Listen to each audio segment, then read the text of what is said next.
They stabbed him 23 times, in broad daylight, in the heart of Rome.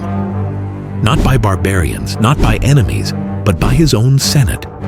And in that moment, on the blood-soaked floor of the Curia of Pompeii, the Roman Republic died. Julius Caesar had everything.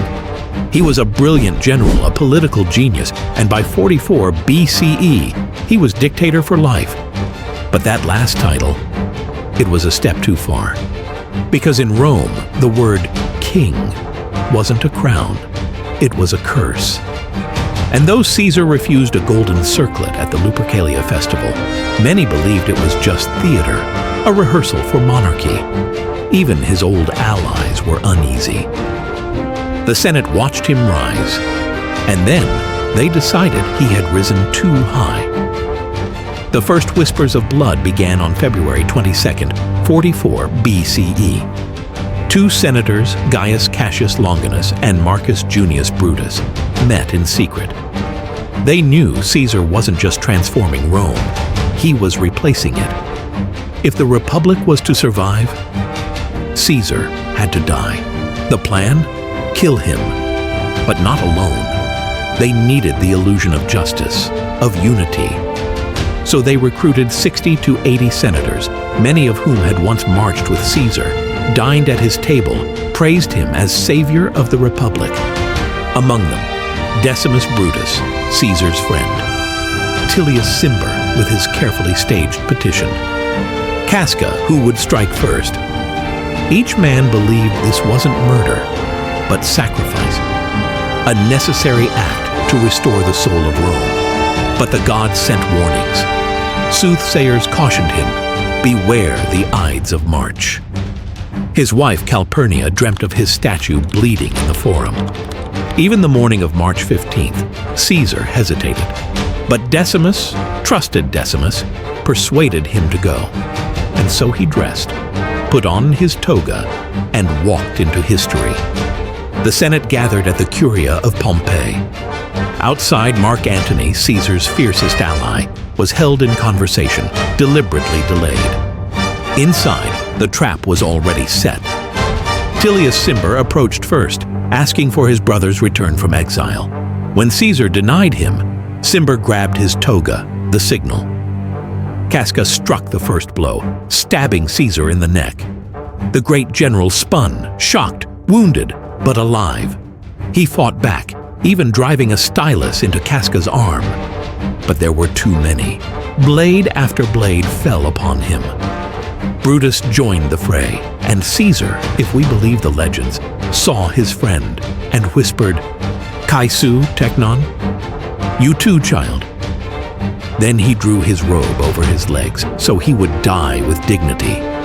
By the end, only one wound was truly fatal, but 23 blades had done their work. The dictator lay dead beneath a statue of Pompey the Great, his former rival. His blood pooled at its base. The Republic's revenge was complete, or so they thought. When it was over, they left him, lying in silence, on cold stone, alone. Julius Caesar, the man who had tamed Gaul, who had crossed the Rubicon, who had seized Rome without lifting a sword, was dead. And yet, Rome did not cheer. The people were not grateful. They were terrified. The conspirators, Brutus, Cassius, Decimus, they believed they'd delivered the Republic from tyranny. They thought they would be hailed as liberators. But they had miscalculated. Caesar was more than a man. He was a symbol, a protector, a populist. The people had adored him, not just for his victories, but for his reforms, his generosity, his promise of stability in an age of endless civil war. His death didn't free Rome, it shattered it. Within hours, the streets filled with whispers. Within days, they filled with rage. Mark Antony, who'd been held back during the assassination, seized his moment. He gave Caesar a funeral the conspirators never expected. He read Caesar's will aloud to the crowd, revealing that the dictator had left generous gifts to the Roman people: land, money, compassion. And then, standing over Caesar's body, he unfurled his blood-soaked toga for all to see. The mob ignited. Rome burned. The conspirators fled the city. Some, like Brutus and Cassius, escaped to the east, raising armies, preparing for another civil war. But one man moved faster than them all. Gaius Octavius, a teenager, barely 18, Caesar's great-nephew and adopted son. He took the name Gaius Julius Caesar Octavianus, and with it, the loyalty of the legions. He was young, he was underestimated, but he would be the last one standing. In the chaos, the second triumvirate was born, an alliance of Antony, Lepidus, and Octavian. Together, they hunted down the conspirators, one by one. Brutus and Cassius, cornered in Greece, took their own lives after the Battle of Philippi in 42 BCE. The Republic's final defenders died with their ideals, but the alliance that avenged Caesar would not last. Octavian turned on Antony, accusing him of betrayal, of falling under the spell of Cleopatra. And when the dust settled, the last enemy of Caesar's blood was dead. Octavian stood alone. In 27 BCE, he took a new title, Augustus. He became Rome's first emperor. The Republic was gone. The empire had risen. But what of Caesar? He died thinking he was invincible. He died believing that his legacy would be Rome.